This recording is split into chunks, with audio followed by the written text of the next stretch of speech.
अगर आपको आज का एपिसोड पसंद आए तो द ब्लैंक पेज ऑफिशियल को सब्सक्राइब ज़रूर करिएगा और बेल आइकन को प्रेस करना मत भूलिएगा।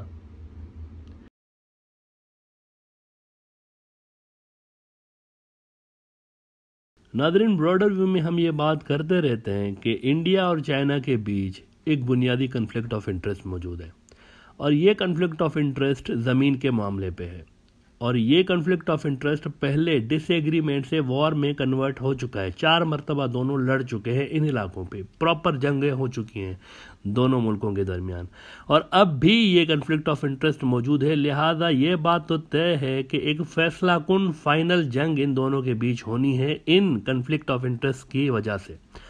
और इस जंग में हम ये बात कहते रहते हैं कि इंडिया और चाइना के बीच ये जो जंग होगी इसमें इंसानों से ज़्यादा, अब जो जंगें होंगी इसमें इंसानों से ज़्यादा मशीनी और सॉफ्टवेयर अहम होंगे। इसलिए इंडिया की फ़ौज की बड़ी तादाद, उनकी जो नंबर ऑफ ट्रूप्स हैं वो बहुत ज़्यादा हैं। तो ये जो बड़ी तादाद है ये इंडिया के लिए एडवांटेज नहीं बल्कि डिसएडवांटेज साबित होगी इस जंग के अंदर, क्योंकि it will be man versus machine, ये वाला सिनेरियो हो जाएगा। और इसी वजह से इंडिया का जानी नुकसान ज़्यादा होगा जबकि चाइना का जानी नुकसान कम से कम होगा, क्योंकि वो मशीनों से ही लड़ रहे होंगे और मशीनें उनकी तरफ से लड़ाई कर रही होंगी इंडिया के इंसानों से। नाउ दुनिया में जो एडवांस्ड मिलिट्री टेक्नोलॉजी रखने वाले मुल्क हैं वहाँ पर पहले ही इंसानों को मशीनें रिप्लेस करने लगी हैं और ये अमल शुरू हो चुका है। और इजराइल का भी नाम इस लिस्ट में अब सामने आ रहा है कि वो भी अब फ्रंट लाइन पर इंसानी फ़ौजें हटा के मशीनें डिप्लॉय करने लगे हैं। और ये याद रहे कि हमेशा जंगों में लड़ाई जो होती है ना, वो सबसे ज़्यादा रिस्की ग्रुप उसमें लड़ाई में जो होता है वही होता है जो कि फ्रंट लाइन पे होता है, वही जो एक तबका होता है फ़ौज का जो कि आगे आगे होता है, उनमें जानी नुकसान का रिस्क सबसे ज़्यादा होता है। तो इजराइल इस रिस्क को ख़त्म करने के लिए इन फ्रंट लाइन सोल्जर्स की जगह पर मशीनें लेकर आ रहा है। इजराइल के टॉप के न्यूज़ आउटलेट्स में से एक है यरूशलेम पोस्ट। ये लिख रहे हैं कि Israel's next generation robots could replace ground troops on front lines. और अगेन ये जो रोबोट्स ला रहा है इजराइल, ये आर्टिफिशियल इंटेलिजेंस से ही लेस होंगे। वो कह रहे हैं कि it has built in autonomy and built in artificial intelligence that provides a full solution. अब चाइना भी यही चीज़ें लाने वाला है लेकिन बड़े पैमाने पे। उनकी जो टेक्नोलॉजी है, उनकी जो प्रोडक्ट्स हैं वो इजरायली प्रोडक्ट्स से कहीं ज़्यादा बेहतर हैं। इजराइल के अलावा रूस भी रोबोट आर्मी बनाने की तैयारियों में मगन है और यहाँ पर भी रूस को असल में चाइना की ही हेल्प मिली हुई है। क्यों? क्योंकि आर्टिफिशियल इंटेलिजेंस के मामले में इस मैदान में चाइना का दुनिया में एक नाम है, वो अमेरिका से भी इस मैदान में आगे हैं। न्यूज़वीक कह रहा है कि Russia is building an army of robot weapons and China's artificial intelligence technology is helping.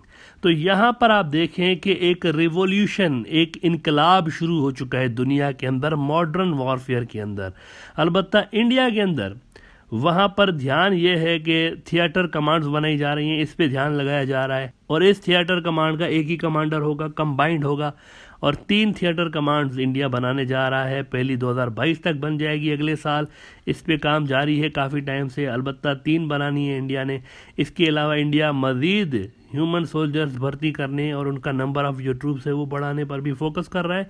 India के अंदर chief of defence staff general Bipin Rawat साहब की जो मिलिट्री रिफॉर्म्स उन्होंने एक लाई हुई हैं, एक अटेम्प्ट कर रहे हैं वो, इसके अंदर वो नई कोर्स बना रहे हैं। मतलब ये भी उनके प्लान्स में शामिल हैं कि नई कोर्स हम बनाएंगे और इंडियन फोर्सेज में औरतें भी ज़्यादा भर्ती करेंगे। इस वक्त जो इंडिया की टोटल फोर्सेज हैं इसमें 0.5% औरतें हैं। टोटल इंडिया की जो फौज है इसमें 0.56% औरतें हैं और इसको बढ़ाने पर भी काम शामिल है रिफॉर्म्स में। जबकि वहाँ जो दुश्मन है इंडिया का वो रोबोट्स और आर्टिफिशियल इंटेलिजेंस की बात कर रहा है।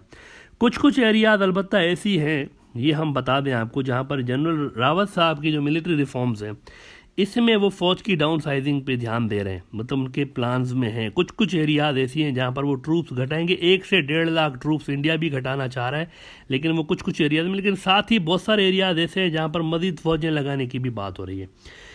इसकी रिप्लेसमेंट क्या होगी? ये जो डाउन साइजिंग इंडिया करेगा इसकी रिप्लेसमेंट क्या होगी? वो जो गैप पैदा होगा नंबर्स घटाने से, फौजों के नंबर्स घटाने से, वो जो गैप पैदा होगा वो गैप कौन फिल करेगा ये कोई नहीं जानता, ये इसका किसी को नहीं पता।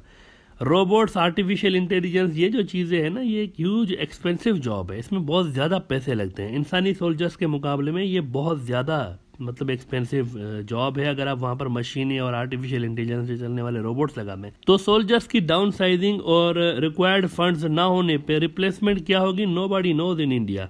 चीन ने जो कई साल पहले रिफॉर्म्स शुरू किए हुए थे इस मैदान में, उनकी जो सारी जो सर्विसेज है ना, जितनी भी उनकी सर्विसेज है, उनके लोग शामिल थे उन रिफॉर्म्स में।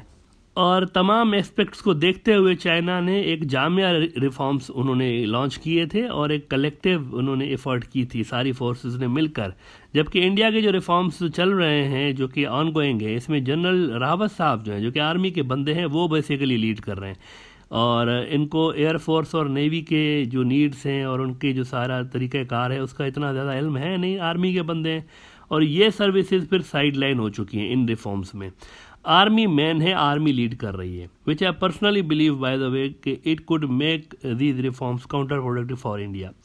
ये कोई फ़ायदा नहीं देंगे, नुकसान देंगे। आप अपनी मेन सर्विसेज को साइड लाइन करके एक आर्मी के भरोसे पे चल रहे हैं। सबसे ज़्यादा अहम बात यह है कि सो कॉल्ड ये जो रिफॉर्म्स हैं इंडिया के अंदर ये तो जारी है, मिलिट्री को मॉडर्नाइज करना है और चीन के मुकाबले का बनाना है वगैरह वगैरह, लेकिन आपको ये जानकर हैरत होगी कि 1947 से लेकर आज तक इंडिया अपनी कोई भी ऑफिशियल नेशनल सिक्योरिटी स्ट्रेटजी ही नहीं बना सका। इंडिया की कोई नेशनल सिक्योरिटी स्ट्रेटजी नहीं है, कोई भी नहीं है। 1947 से लेकर अब तक इंडिया ऐसे ही चल रहा है, मतलब तुक्के पे। कोई भी हुकूमत जो आई है ना, अब मौजूदा हुकूमत के बाद इतनी बड़ी मेजॉरिटी है, वो भी नहीं बना सके, इनकी कोई स्ट्रेटजी नहीं है। जब आपके पास कोई नेशनल सिक्योरिटी स्ट्रेटजी ही नहीं है तो रिफॉर्म्स किस ऑब्जेक्टिव के तहत हो रहे हैं ये कोई नहीं जानता। बिपिन रावत साहब खुद भी नहीं जानते कि ऑब्जेक्टिव क्या है इन रिफॉर्म्स का, जबकि स्ट्रेटजी नहीं है उनके पास। इंडिया का डिफेंस सिर्फ एक फंडामेंटल उसूल से जुड़ा रहा है हमेशा, 1947 से लेकर अब तक, कि we have to compete with Pakistan and we need to have an upper hand against Pakistan in military superiority.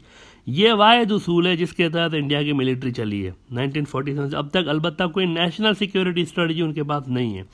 इसके पीछे कुछ भी नहीं है, इन रिफॉर्म्स के पीछे कुछ नहीं है, इनके आगे कुछ नहीं है। These reforms are bound to fail, क्योंकि इसमें टेक्निकलिटीज़ को मद्देनज़र नहीं रखा गया, सिर्फ सियासत को मद्देनज़र रखा गया है। सिर्फ सियासत को मद्देनज़र रखा गया है कि बीजेपी की जो सियासी ऑब्जेक्टिव्स हैं उनको फौज ने कैसे पूरा करना है, और इसमें जो है दूसरा मद्देनज़र ये रखा गया है कि आर्मी की जो एक अपर हैंड रहा है शुरू से ही, इसको कैसे मेंटेन रखना है। बस सिर्फ यही बातें मतलब इसमें रखी गई हैं। These reforms are bound to fail. इसका कोई इंडिया को फ़ायदा नहीं होगा चाइना के खिलाफ।